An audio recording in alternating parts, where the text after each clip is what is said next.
Good afternoon all. We have come to the final session of this two-day web symposium. This afternoon session, our resource person is Professor Vauqline from Guwahati University. And to moderate this session, we have Dr. Chetan Khobragare. He's Assistant Professor, Department of Agricultural Engineering. So it is floor is to Dr. Khobragare. He will carry forward the session and moderate the interaction. So, Dr. Khobragare, please.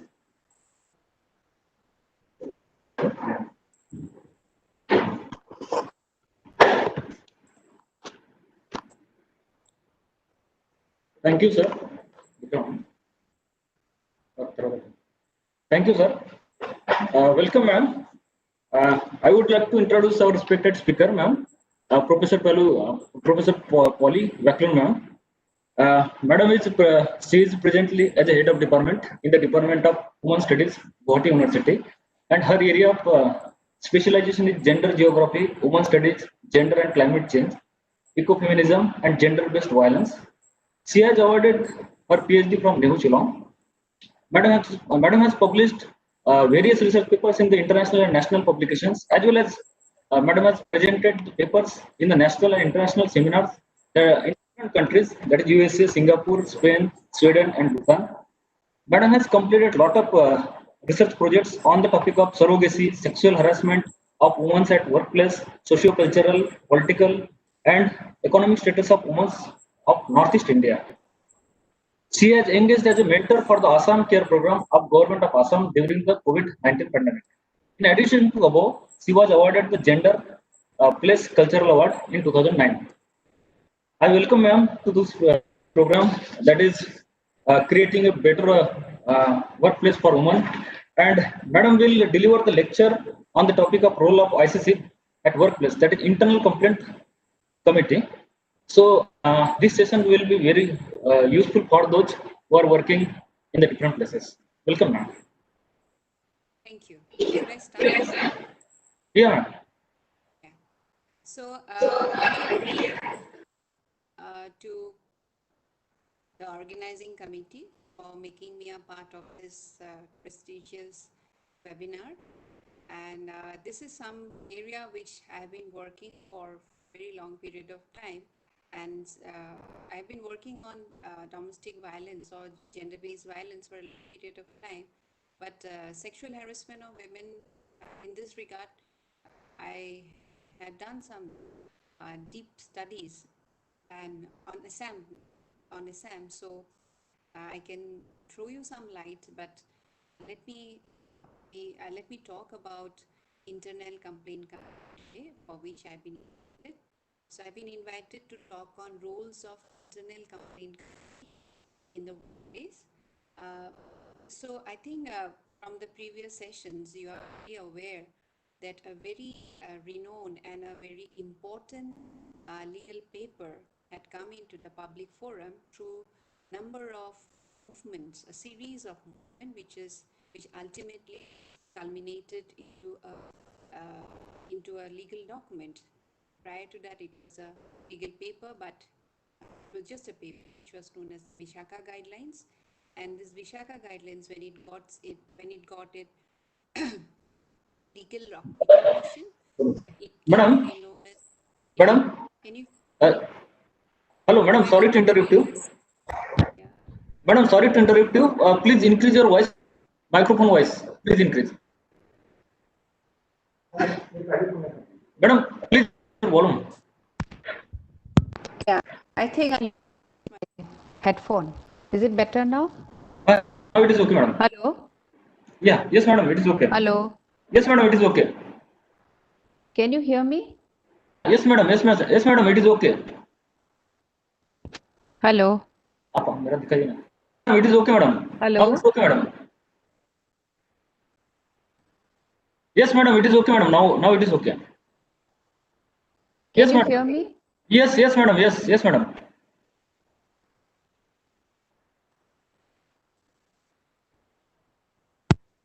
Now it is okay, madam. Can you hear me now? Yes, madam. Yes, madam. Okay. It is audible, madam.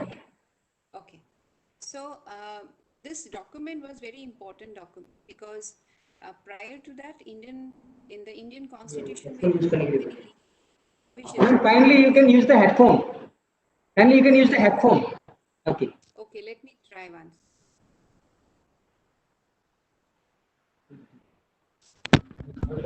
What about? Yeah, it is. Hello. Hello.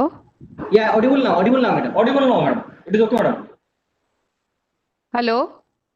Yes, okay, madam. Can I speak? I can't hear you, but Yeah, yeah. Hello.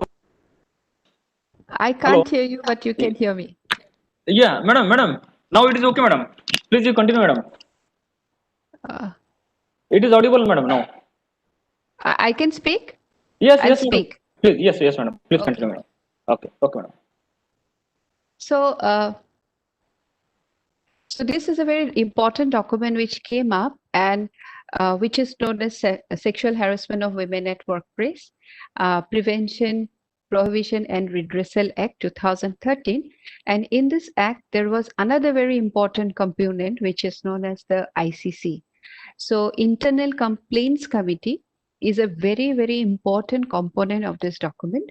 And because that is the brain actually. This is the operating part of the entire document. So how the ICC works. So Internal Complaint Committee is the is the complaint magazine. It is the functional part of the entire document. So so it is known as ICC. So an ICC is it is a mandatory type of committee which every workplace should have it, which has more than 10 employees. So every employer or a workplace should have an internal complaint committee. But the saddest part is that from the different studies that I have conducted in Assam, it is found out that only 4% of the workplace have a proper internal complaint committee. 18% of the workplace across Assam, they have internal complaint committee, but the problem is that they are not as per the guideline. It is not as per the act. So if it is not as per the act doesn't become visible. So as per the act, every workplace should have an internal complaint committee which has more than 10 employees. And when this internal complaint committee is formed, then this should be formed in writing. So a notice should be sent across the workplace about the formation of this internal complaint committee. And again, it is mentioned in the act that all the officers should have it. It's not that only the main office will have it and the main branch will have it, the other units will not have it. It is not of that sort. For example, if Silchar Engineering College or National Institute of Engineering has different branches across the state of Assam, then all the branches should have, all the units should have its own internal committee, internal complaint committee. That if it is, for example, in railways, they have only in the head office, which is not so. It should also be there in the other sub office or the other sub units. So every workplace should have an internal complaint committee as per the act. And how it is constituted of. So it says that half of the members should be women. And of this half of this, and when the internal complaint committee is constituted, the members are nominated, and they should be nominated from the employee, and outsiders are also there. The presiding officer should be women, and she should be one of the senior member of the organization. And if that organization do not have a senior women, then they can take another women from their parent or from their other sister organization. But this, it is mandatory to have women as the presiding officer. Then there should be 2 members from their own office setup. So it will be among the employee, and employee who are committed to causes of women. So they have to be gender sensitive, and those who are expert or those who have strong legal knowledge. So they should be a part of this committee. And there should be one external member.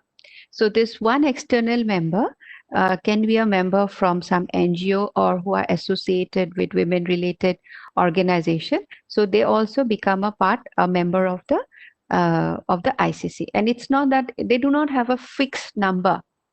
They do not, ICC do not say the number of.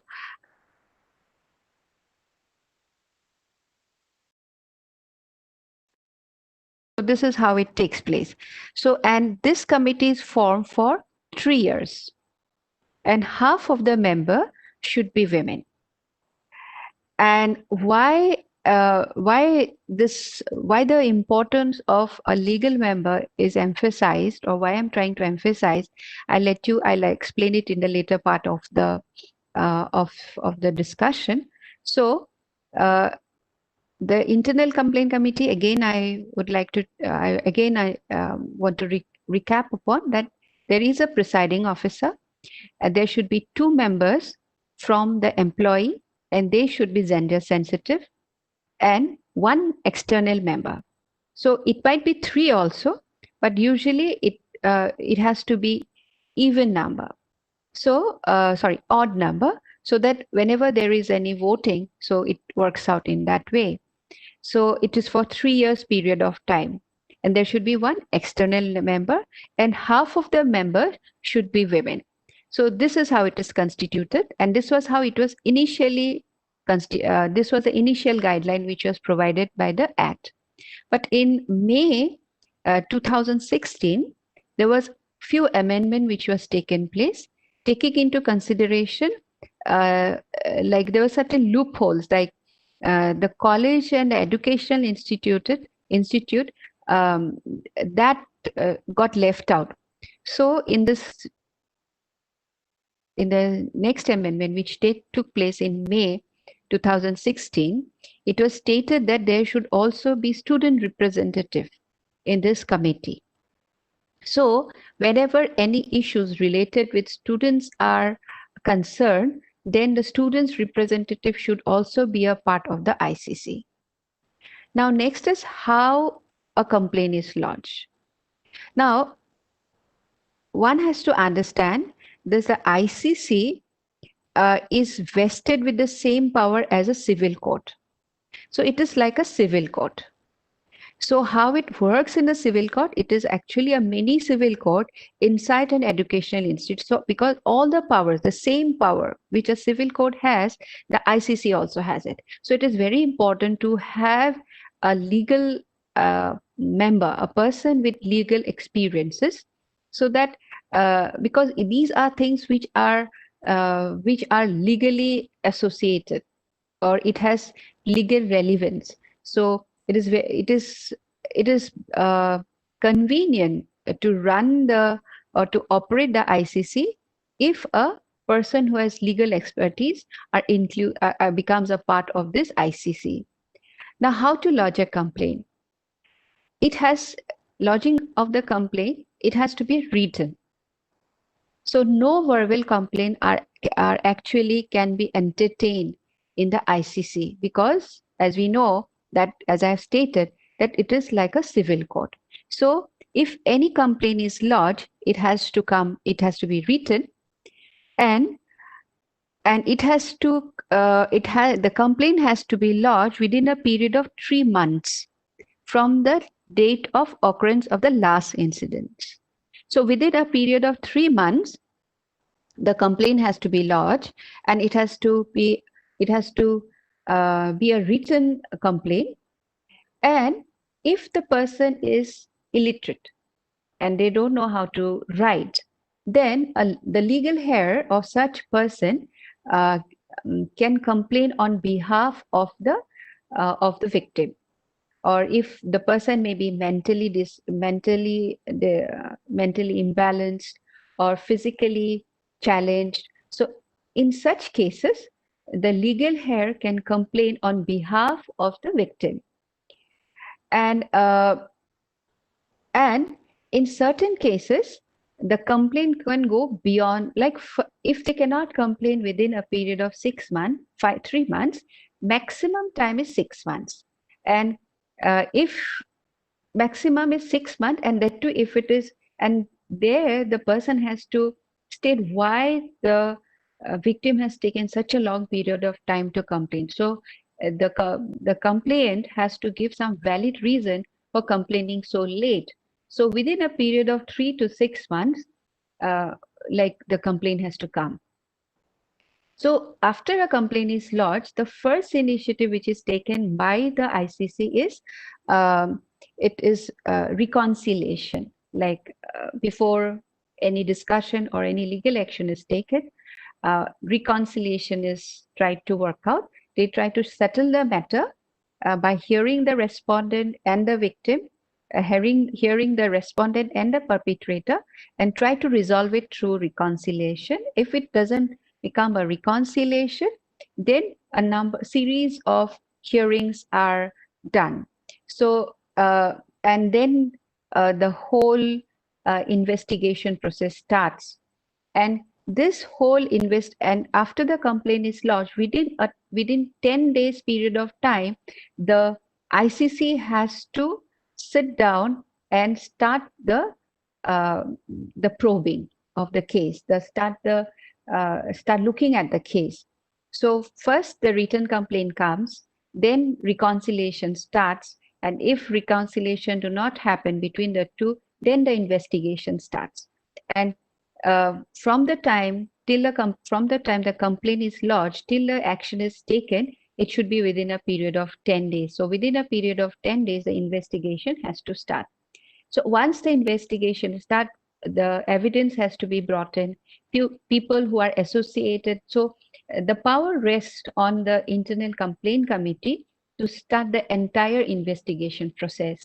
The hearings are carried out, and ultimately whatever is done, the report is prepared, and the report has to be submitted to the aggrieved women and also to the perpetrator, whatever investigation is done, what is the outcome, and it has to go through the administration.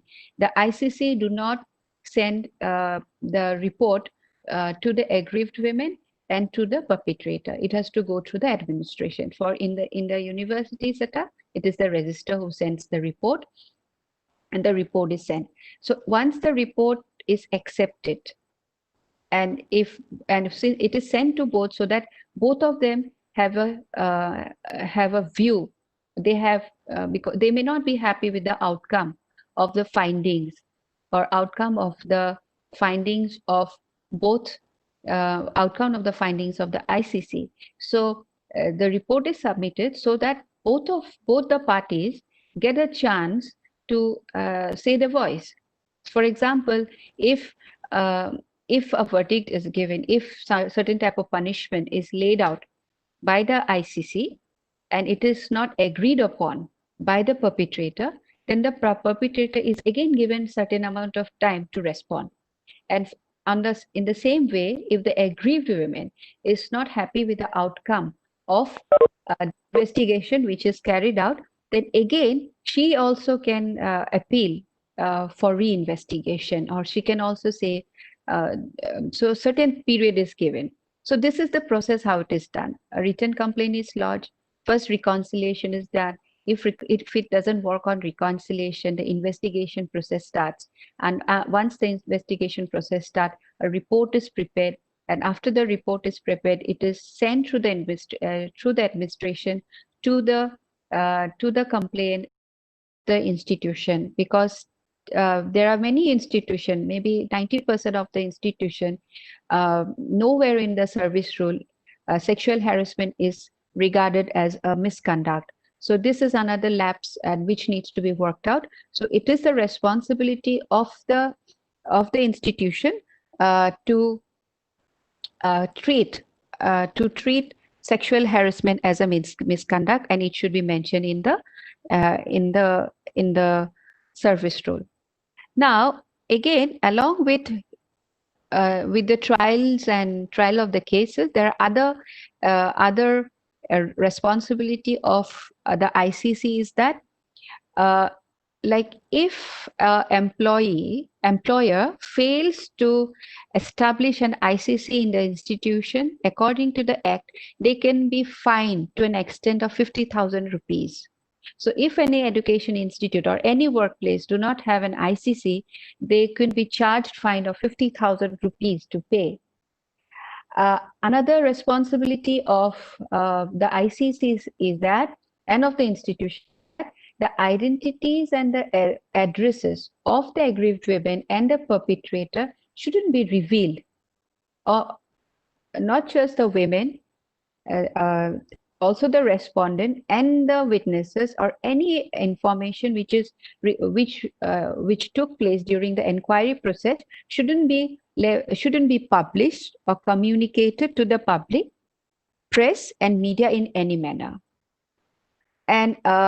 And for example, if a false case is registered for some malicious intention, action can also be taken against these women by the ICC.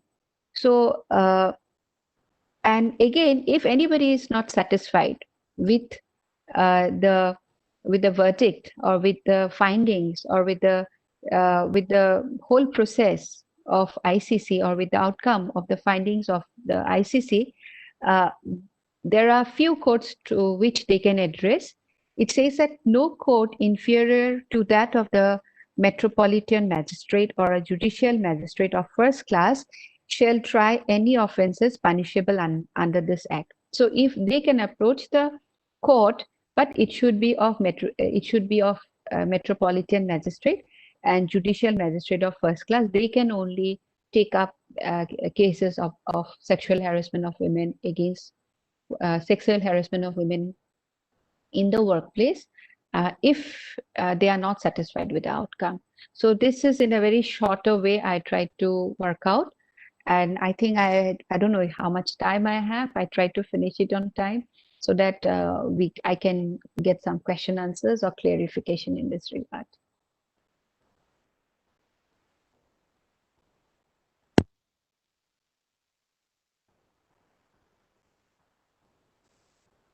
Is there any questions from the respondents?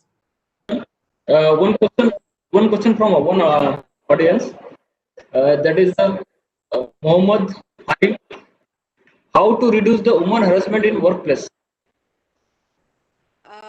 Actually, it's a very difficult question because there are many reasons. There are many reasons for which sexual harassment of women are there. And first is that how it could be reduced is through reporting. Women should report if there are any cases. They shouldn't hesitate. And if they hesitate, it's going to sustain for long. And this is from the individual side. As a woman or as working women, it is the responsibility of the women to register cases if they have undergone any form of, it might be very trivial, but any form of cases should be registered. And from the institutional side, any form of misbehavior, any form of sexually colored misbehavior shouldn't be entertained. It might look very small and trivial. So from the institution side, any form of sexual harassment shouldn't be tolerated and should be treated as a misconduct. And from the women's side, any form of sexual harassment, when it takes place, it should be registered. It should be a case should be filed. Then only awareness will grow up. So this is one suggestion. And the supportive group is always required. So usually women are reluctant to lodge a case because they feel that they will be blamed. So the participants who are participating in this workshop, I would like to tell you that it is not your fault for somebody harassing you.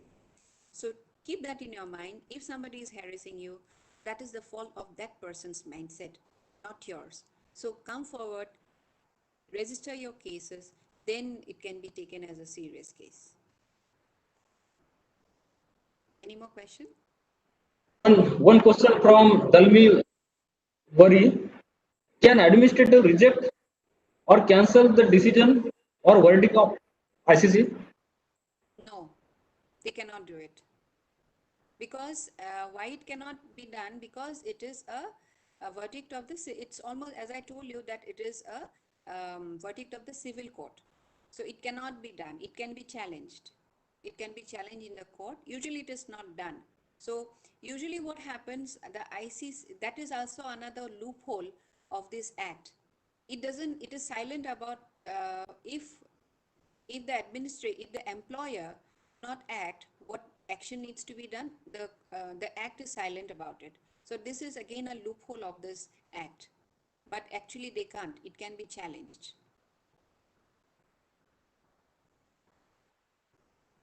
Yeah, next question please.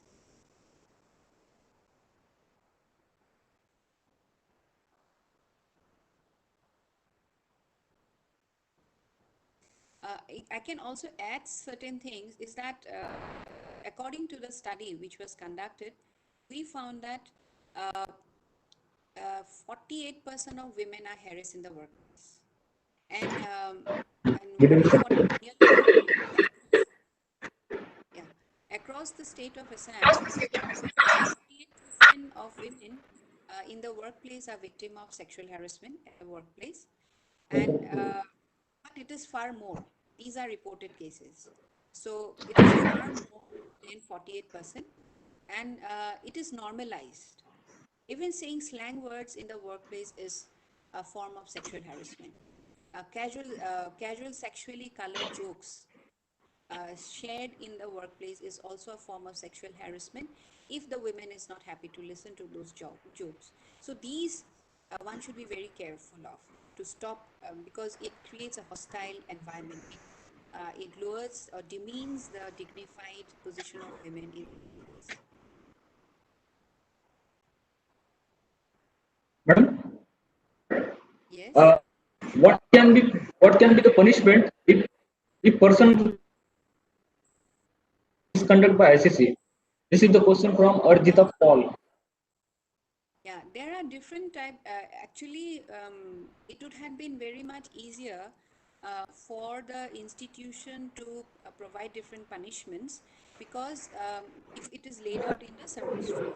So the decisions are usually taken by the ICC. What punishment needs to be Thank you, ma'am. taken? For example, if it happens between it all, perpetrator may be a supervisor, employer. So certain decisions may be taken.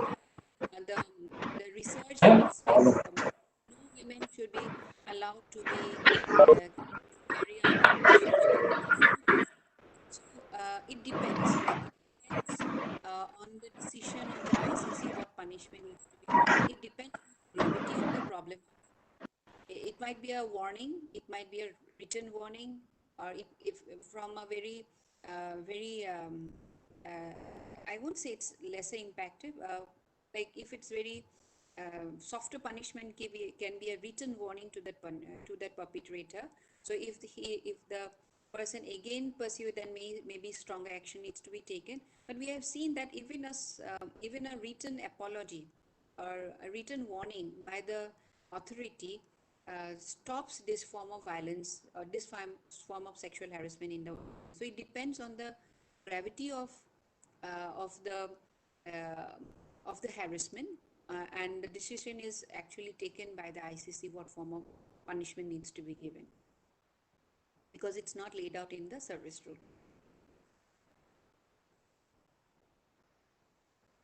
Yes, Mr. Dhar, any more questions?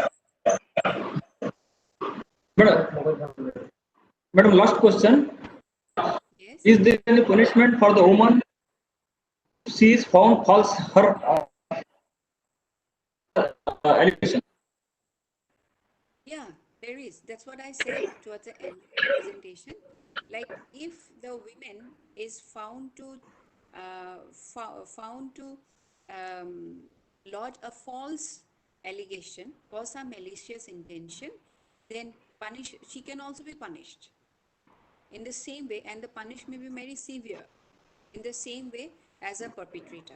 So the women can also be punished this is what is laid out in the Act. Yeah. Any more questions, Mr. Dar? No question, ma'am. Thank you so much for your very nice presentation, and also covered very nicely throughout from your lecture, ma'am. And hope very helpful for the all participants who are working in different places. And there are comments in the chat box. Very nice presentation. So all the greetings. Uh, on behalf of our organizing committee, once again I would like to thanks to Madam for your nice presentation. Sir. Thank you so much. Okay, thank you, Madam. Thank you, Madam.